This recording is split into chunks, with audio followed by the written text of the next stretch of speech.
মুহূর্তে আরও একবার বলি, সন্দেশখালীর সেই সমস্ত মায়েরা বোনেরা রয়েছেন, আমি চেয়েছিলাম একজনের সঙ্গে কথা বলতে, তারা বলেছেন না আমরা সবাই বলবো, আমাদের সবার কিছু না কিছু বলার আছে।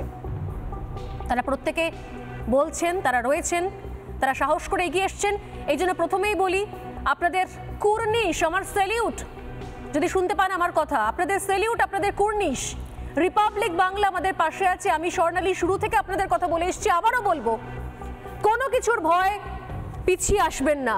আপনাদের এই সৎ সাহসটাই হয়তো শেষ পর্যন্ত পশ্চিমবঙ্গের মায়েদের মেয়েদের সম্মান ফিরিয়ে আনতে পারবে। আমি একবার শুরুতে চলে যাই আপনাদের কাছে। এই মুহূর্তে খবর মিডিয়ায় সবাই জেনে গেছে, বিরোধীরা আসার চেষ্টা করছে, ফিরে যাচ্ছে, পুলিশ নাকি আপনাদের প্রোটেকশন দিচ্ছে। আসল ছবিটা কি? এখনো পর্যন্ত শাসানি আসছে, ভয় করছে, ভয় করলে কারা ভয় দেখাচ্ছে, কারা ভয় দেখাচ্ছে, কারা ওখানে ভয় দেখানোর চেষ্টা করছে, জানতে চাইবো।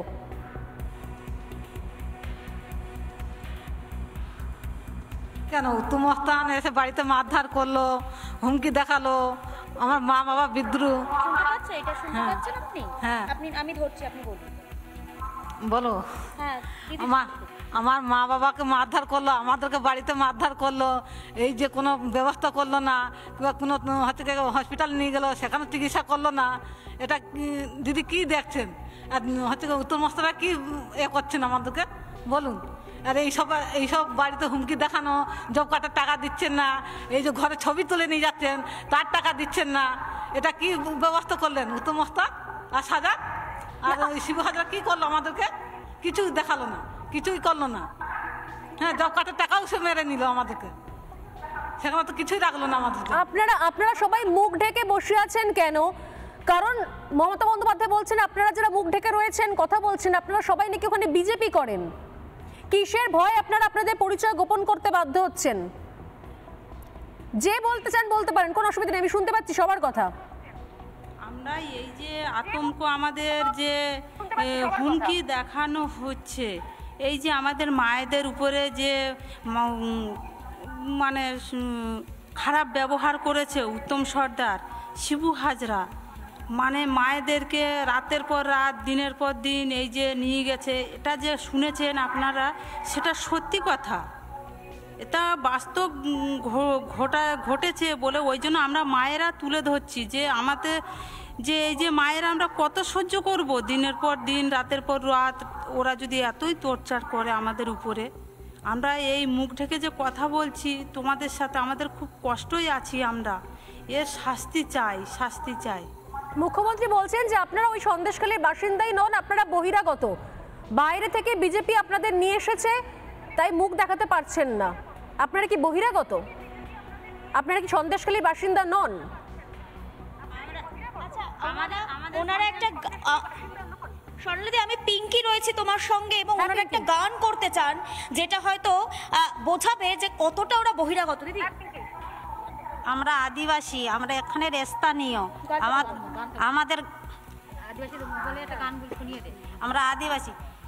ইট ভাটায় যেখান কাম কারিলা, কাতেই কাতা কাহায় না, বলি কাতেই কাতা কাহায় না, হানি যেখান খায় নেই পাইলা, কিন্তু নাই দোয়ায় না, হানি যেখান খায় নেই পাইলা, কিন্তু নাই দোয়ায় না। ইট ভাটা মুড়ি মেন পাটা, কাতে ইটা বহিলা, বলি কাতে ইটা বহিলা, ভাটা শেষে টাকা তুলকে লুগা ফাটা। স্বর্ণালী গান করছেন, স্বর্ণালী তোমার প্রশ্ন থাকলে তুমি। ভাটা শেষে টাকা তুলকে ফাটা কিনিলা, ভাটাকে রাজি উনি থেকে। পিঙ্কি, আমি ওনাদের কাছে আসছি, আমি বুঝতে পারছি এখানে যারা স্টুডিওতে রয়েছেন তারাও শুনলেন, তারা বলছেন যে তারা আদিবাসী, তারা ওখানকার স্থানীয়, বংশ পরম্পরায় তারা ওখানে রয়েছেন, মুখ দেখাতে পারছেন না কারণ প্রাণের ভয় রয়েছে। বাড়ির ছেলেটাকে যদি মেরে দেয়, বাড়ির পুরুষটা যদি চলে যায়, যদি অকালে প্রাণটা ঝরে যায়, নিজে মার খেয়েও তারা মাটি কামড়ে পড়ে রয়েছেন ওখানে। এতেও থাকি না, মাঠে ঘাটে এখানে ওখানে সব আমরা দলবদ্ধ হয়ে বসে থাকি। হ্যাঁ, পুলিশ এসেছিল, ওরা রাতের অন্ধকারে এসে বলছে যে এফআইআর করেছো সেই এফআইআর তুলে নাও।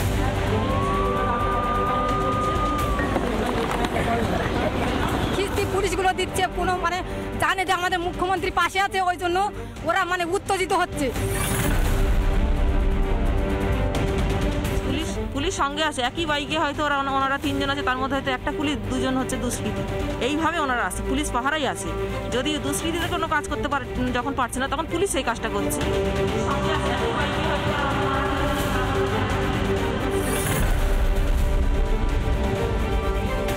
সবাই আমরা তৃণমূল কংগ্রেসের লোক, আমরা কোনো অন্য পার্টি করি না। তাই আমরা মুখ্যমন্ত্রীকে এটাই বলতে চাই, আমরা নারীরা আমাদের শান্তি চাই, আমাদের সন্দেশখালিতে শান্তি ফিরিয়ে দেওয়া হোক। সন্দেশখালি প্রত্যেকটা মেয়ে মা বোনদের মানে উপরে শারীরিক মানে শ্লীলতাহানি করতেন। যাকে ভালো লাগতো তাকে ভিতরে রাখতো, যাকে ভালো লাগতো না তাকে বলতো আপনারা বাড়ি যান। মনোরঞ্জন করতে হতো, ওনাদের মনোরঞ্জন করতে হতো, ওনাদের মনের মতো করে ওনারা যেভাবে বলবে, নাচতে বললে নাচতে হবে, গাইতে বললে গাইতে হবে। চলে যাবে রাতের পর রাত, একদিনের জন্য না, যতক্ষণ তাদের নাম মন পড়বে ততক্ষণ তোমার কিন্তু রেহাই নেই।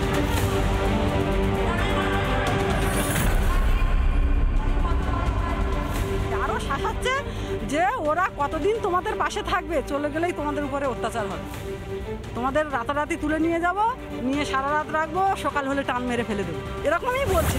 স্বামীরা তারা লুকিয়ে বেড়াচ্ছে, মেয়েরা রাত্রে ঘুম হচ্ছে না, সারাক্ষণ সন্ত্রাসের মধ্যে হচ্ছে তোমার জীবন কাটাচ্ছে। এই যে যাদের মিডিয়ার সামনে যাদের মুখ প্রকাশ্যে আসছে তাদেরকে হুমকি দেওয়া হচ্ছে, তাদেরকে মার্ডার করা হবে, যখন তখন তারা এখান থেকে গায়েব হয়ে যেতে পারে।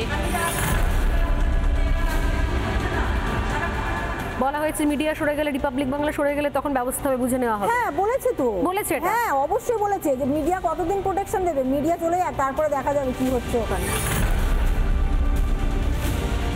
আপনারা দেখেছেন যারা মুখে মাস্ক পরে পরে ছবি তুলছে, ধরাও পড়েছে বিজেপির কর্মী, কিভাবে তারা বাইরে থেকে নিয়ে এসে একটা এলাকাকে অশান্ত করার চেষ্টা করেছে।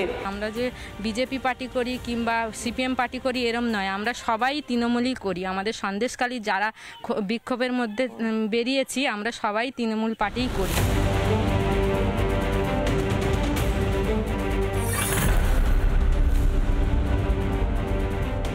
মাননীয় মুখ্যমন্ত্রী মমতা বন্দ্যোপাধ্যায়, আমি আপনার কাছে হাত জোড় করে আমি অনুরোধ করছি, আমি অনেক ছোট, আপনার মেয়ের বয়সী, আমি অনুরোধ করছি আপনাকে, যদি সম্ভব হয় একটু প্লিজ আপনার দলের আপনি নিজে, সব থেকে ভালো যদি আপনি নিজে একবার গিয়ে সেখানে দাঁড়িয়ে কথা বলতে পারেন, একবার শুনতে পারেন কি অবস্থা চলছে।